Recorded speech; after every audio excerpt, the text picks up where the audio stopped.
नमस्कार साथियों आपका रोजगार आईटीआई अवधेश में स्वागत है। साथियों, इस वीडियो में हम बात करने वाले हैं बिहार सरकार के द्वारा जो है पॉलिटेक्निक लैब इन सेक्टर भर्ती जो है जारी किया गया है और इसमें जो है किन ट्रेडों को जो है मौका दिया गया है, कौन कौन से ट्रेड यहां पर फॉर्म अप्लाई कर सकते हैं। और आपको मैं बता दूं साथियों, ये जो वैकेंसी आपकी जारी की गई है, आप यहां पर देखिएगा वेतन लेवल की अगर आप बात करोगे तो 6 लेवल है। जैसे कि आपको पता है कि बीपीएससी के थ्रू जो वैकेंसियां आती है या यूपी ट्रिपल एससी के थ्रू जो वैकेंसियां आती है, जितना पेमेंट मिलता है मेरे भाई, अगर हम बात करें तो बीपीएससी के थ्रू जो है 60 से 65,000 रुपए जो है पेमेंट मिलता है। तो ये जो वैकेंसी है आपका पेमेंट की अगर आप बात करोगे तो सीधे तौर पे 60 से 65,000 रुपए का पेमेंट रहेगा। अब बाकी यहां पर फॉर्म कौन कौन से ट्रेड वाले छात्र जो आईटीआई कंप्लीट कर चुके हैं, वे कौन कौन से ट्रेड को यहां पर मौका दिया गया है, उसके भी बारे में बात करेंगे। और साथ में आपको मैं बता दूं मेरे भाई, यहां पर हमारे पास कई सारे स्टूडेंट जो है लगातार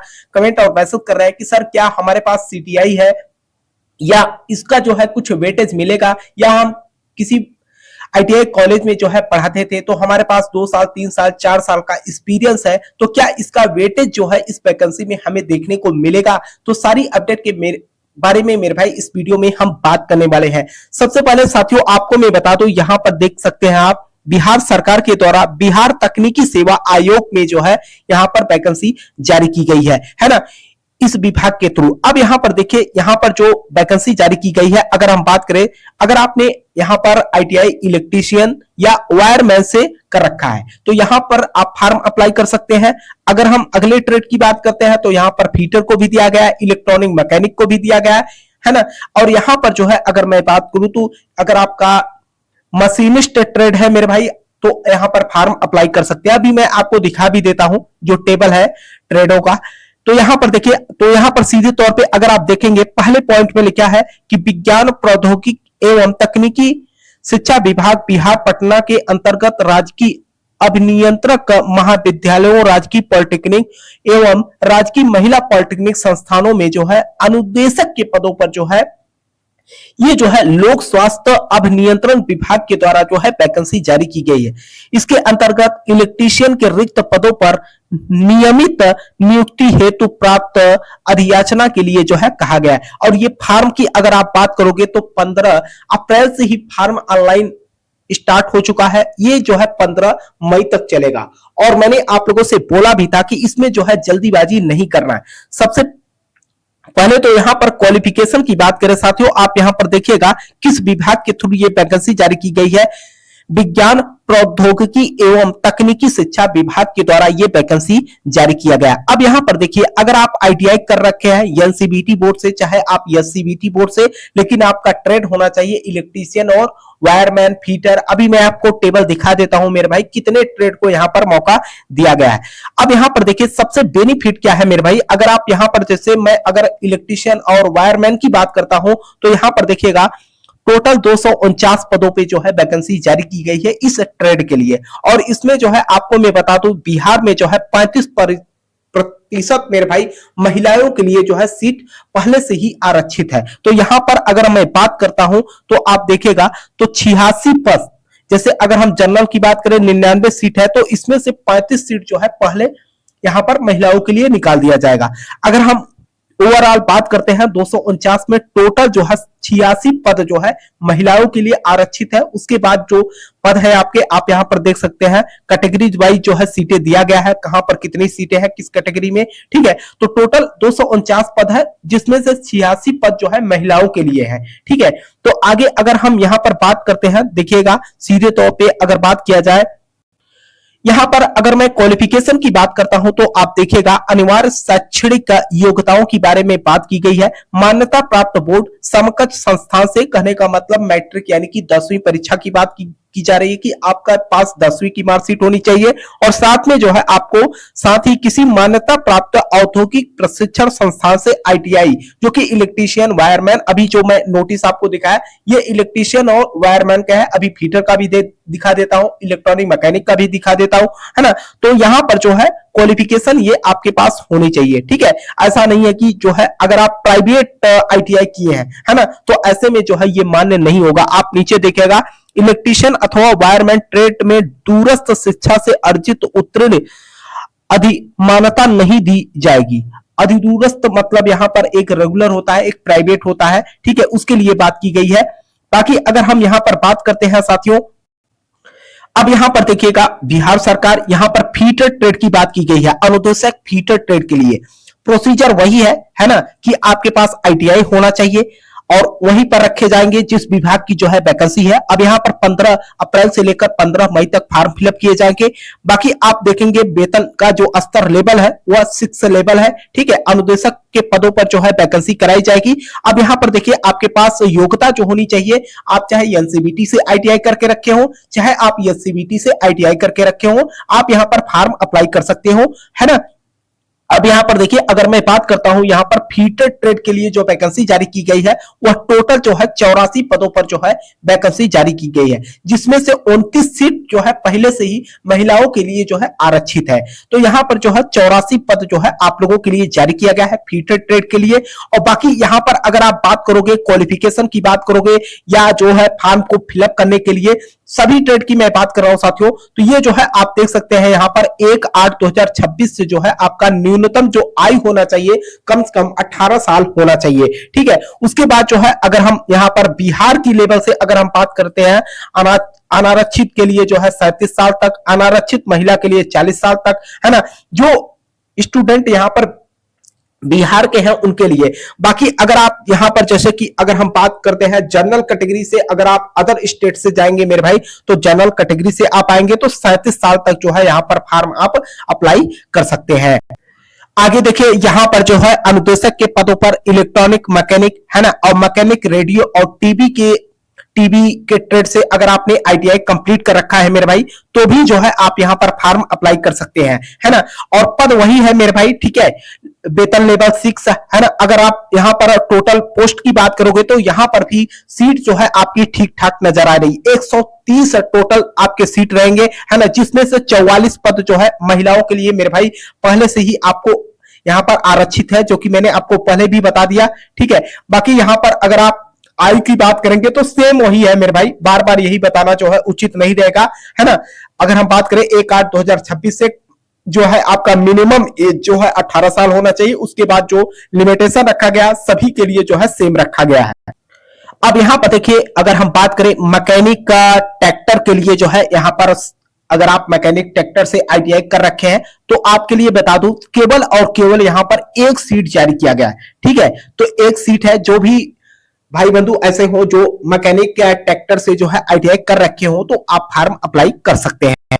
देखिए यहां पर जो है हमारे पास बहुत सारे आईटीआई के छात्र जो है लगातार कमेंट मैसेज कर रहे थे कि सर क्या इसमें एक्सपीरियंस भी मांगा गया है क्या, या सीटीआई अनिवार्य है। आप यहां पर देखिएगा फर्स्ट क में लिखा गया है विज्ञान प्रौद्योगिकी एवं तकनीकी शिक्षा विभाग के अंतर्गत लिखित प्रतियोगिता परीक्षा एवं कार्य अनुभव के आधार पर चयन हेतु अभ्यर्थी की मेधावी सूची निम्न प्रकार तैयार की जाएगी।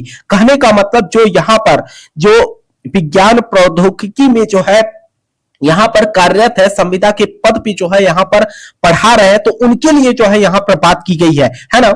उनको यहाँ पर जो है एक्सपीरियंस का जो है लाभ। अब यहाँ पर देखिए जो लाभ की बात की गई है, 1 साल का अगर आपके पास एक्सपीरियंस है, आप यहाँ पर सीधे तौर पे देखेंगे बी में यहाँ पर क्या लिखा गया है, आप देखिएगा यहाँ पर कहा गया है कि विज्ञान प्रौद्योगिकी एवं तकनीकी शिक्षा विभाग के अंतर्गत संविदा के आधार पर पूर्व में नियोजित अभ्यर्थी द्वारा समान पद यानी अनुदेशक के पद पर जो है प्रतिवर्ष की गई संतोषजनक सेवा के लिए 5 अंक प्रति वर्ष की दर से अधिकतम 25 अंकों की अधिमानता दी जाएगी। कहने का मतलब 1 साल में जो है आपको 5 नंबर दिया जाएगा, और ये टोटल अगर आपके पास 5 साल का एक्सपीरियंस है तो 5×5=25, यानी कि अगर मैक्सिमम नंबर की अगर हम बात करते हैं तो 25 नंबर आपको मिलेगा। चाहे आपके पास 5 साल का एक्सपीरियंस हो, चाहे आपके पास 10 साल का एक्सपीरियंस हो, मैक्सिमम जो नंबर मिलेगा आपको 25 ही नंबर मिलेगा, क्योंकि 1 साल पे जो है आपको 5 नंबर का जो है यहाँ पर जो है बेनिफिट मिलने वाला है, ठीक है। अब यहां पर देखिए बहुत सारे भाई बंधु ऐसे हैं जो परेशान है जैसे मान के चले आईटीआई, उसके बाद जो है सीटीआई कर रखे हैं या आईटीआई कॉलेज में पढ़ा रहे हैं, तो उनका कहना है क्या हम भी यहाँ पर फॉर्म अप्लाई करेंगे तो क्या हमारा एक्सपीरियंस यहाँ पर काम आएगा? तो कोई काम नहीं आने वाला है। ठीक है, कहने का मतलब सीधे तौर पे अगर हम बात करते हैं तो यहाँ पर केवल आईटीआई के छात्रों के लिए, और साथ में यहां पर मैंने अभी आपको बताया केवल इन्हीं संस्थान में जो संविदा के पद पे जो है कार्यरत है ना, उनको जो है यहां पर बेनिफिट मिलने वाला है। और ऐसा तो है नहीं कि पूरा का पूरा पद जो है यही बैठे हैं। ठीक है, 25 नंबर इनको अलग से मिल जाएगा। बाकी जो भाई बंधु ऐसे हैं, अब यहां पर देखिएगा इसमें जो परीक्षा होगी आप का, थोड़ा सा इसमें कुछ कंडीशन है, थोड़ा सा ध्यान से समझने का प्रयास कीजिएगा, क्योंकि बहुत भाई बंधु ऐसे हैं जो इस बात को समझ ही नहीं पा रहे। अब यहां पर देखिए नोट में लिखा गया है कि अभ्यर्थी द्वारा लिखित प्रतियोगिता परीक्षा में प्राप्तांक के लिए उक्त परीक्षा में प्राप्त कुल अंकों का प्रतिशत को 0.75 से गुणक से गुणा करके अवधारित किया जाएगा। कहने का मतलब जो आप परीक्षा देंगे, जैसे मान के चलिए आपने जो भी सीबीटी परीक्षा देंगे है ना, उसके बाद मान के चलिए एग्जाम्पल के रूप में अगर हम बात करें, आपको जो है यहाँ पर 60 नंबर मिलता है ना, 60 नंबर मिलता है, तो उस 60 नंबर में जो है 0.75 से जो है गुणा किया जाएगा। उसके बाद जो नंबर निकलेगा वही आपका जो है नंबर माना जाएगा, और ये सभी छात्रों के साथ जो है किया जाएगा। उसके बाद अगर यहां पर 25 नंबर आपको अलग से मिल जा रहा है तो इस नंबर को यहां पर ऐड कर दिया जाएगा। ठीक है, बाकी जो भाई बंधु यहां से जो है संविदा के पद पे नहीं है, उनको जो है ये बेनिफिट नहीं मिलने वाला है। ठीक है, तो हमारे कहने का मतलब यह है कि थोड़ा सा यहां पर अगर आप एक्सपीरियंस का जो बात कर रहे हैं तो यहां पर केवल और केवल इन्हीं छात्रों को जो है बेनिफिट मिलेगा जो संविदा के पद पे जो है कार्यरत है इस विद्यालय में। ठीक है, आगे अगर हम बात करते हैं साथियों, अगर आप यहां पर परीक्षा की बात करोगे तो आपका सीबीटी पेस जो है परीक्षा होगा मेरे भाई, कंप्यूटर बेस आपकी परीक्षा कंप्लीट कराई जाएगी। आप पर देख सकते हैं परीक्षा का पाठ्यक्रम जो होगा, टोटल आपके जो है यहाँ पर 100 प्रश्न देखने को मिलेंगे और बहुविकल्पी प्रश्न होंगे, और हिंदी और अंग्रेजी दोनों माध्यम में जो है आपको प्रश्न देखने को मिलेगा। अगर हम परीक्षा की अवधि की बात करते हैं तो आपको 2 घंटे का टाइमिंग मिलेगा 100 प्रश्नों को अटेंड करने के लिए। ठीक है, बाकी यहां पर अगर आप नीचे बात करोगे, यहां पर निगेटिव मार्किंग भी है आपका, है ना। देखिए एक प्रश्न पे आपको 1 नंबर मिलने वाला है, लेकिन अगर आपका गलत होता है तो 0.25 नंबर जो है काट लिया जाएगा। ठीक है, बाकी यहां पर देखिए यफ नंबर में कहा गया है कि उक्त परीक्षा के आधार पर सभी अभ्यर्थियों की समानिक, कहने का मतलब यहां पर नॉर्मलाइजेशन की बात की गई है। अगर यहां पर मान के चलिए 1-2 दिन के अंदर अंदर परीक्षा पूर्णतः जो है कंप्लीट नहीं होती है, कई शिफ्टों में परीक्षा कंप्लीट कराई जाती है, तो यहां पर जो है नॉर्मलाइजेशन भी जो है जारी किया जाएगा। ठीक है, बाकी अगर आगे हम बात करते हैं साथियों, अब यहां पर देखिए सीधे तौर पे अगर हम बात करें तो किन ट्रेडों को यहां पर मौका दिया गया है। अब यहां पर देख सकते हो मेरे भाई सीधे तौर पे सभी ट्रेडों की जो है बात की गई है। अब यहां पर देखिए अनुदेशक, सर्वेयर, है ना। अब यहां पर जो है पदों के बारे में बताया गया है। अगर आपका ऑटोमोबाइल इंजीनियरिंग ट्रेड से आपने आईटीआई कर रखा है ना, लेदर टेक्नोलॉजी से आईटीआई कर रखा है, यहां पर टोटल पद जो है बता दिए गए। अनुदेशक वेल्डर के जो है, यहाँ पर अनुदेशक मैकेनिक ट्रैक्टर के, है ना। आगे अगर आप यहाँ पर देखिएगा तो टोटल यहाँ पर जो है वैकेंसियों के बारे में बता दिया गया है कि किसमें जो है कितनी पोस्ट यहाँ पर शामिल है। ठीक है, तो मैं आप लोगों से कहना चाहूंगा साथियों कि जो भी भाई बंधु ऐसे हैं जो आईटीआई पूर्णतः जो है यहाँ पर कंप्लीट कर, उनके लिए बहुत ही अच्छी खबर है, क्योंकि यहां पर अगर आप बात करोगे तो सीधे तौर पे कहा जाए तो केवल आईटीआई बेसिस पे जो है ये वैकेंसी जारी की गई है। और यहां पर जो है जो भी ट्रेड यहां पर शामिल है मेरे भाई, मैंने आपको वीडियो के माध्यम से सभी ट्रेड के बारे में आपको हमने बता दिया। ठीक है, तो ये जो वैकेंसी आपकी जारी की गई है, आईटीआई छात्र जो है हमारे पास लगातार कमेंट मैसेज कर रहे थे कि सर क्या इसमें एक्सपीरियंस की जो है बात की गई है। इसमें एक्सपीरियंस की कोई बात नहीं की गई है, न तो आपके सीटीआई। ठीक है, कहने का मतलब सीआईटीएस की कोई जरूरत नहीं है। आपके पास अगर आईटीआई है, एनसीबीटी से हो चाहे आपका एससीबीटी से, तो आप यहां पर फॉर्म अप्लाई कर सकते हो, है ना। तो सारी प्रोसीजर मैंने आपको समझा दिया। मुझे उम्मीद भी है कि आप लोगों को ये इंफॉर्मेशन समझ में आई होगी। अगर आपका कोई सवाल हो मेरे भाई तो आप नीचे कमेंट बॉक्स में कमेंट कर देना। सीधे तौर पे अगर हम बात करें तो पॉलिटेक्निक बीटेक वाले छात्र इस फॉर्म को नहीं अप्लाई कर सकते, केवल और केवल आईटीआई छात्रों के लिए बात की गई है। ठीक है, मुझे उम्मीद है कि आपको इंफॉर्मेशन समझ में आई होगी। वीडियो को लाइक कर लीजिएगा। अगर आप चैनल पे पहली बार हो तो चैनल को सब्सक्राइब कर लीजिएगा ताकि आपको हर अपडेट की जानकारी मिल सके। तब तक के लिए आपसे मिलते हैं नेक्स्ट वीडियो में। तब तक के लिए जय हिंद, जय भारत।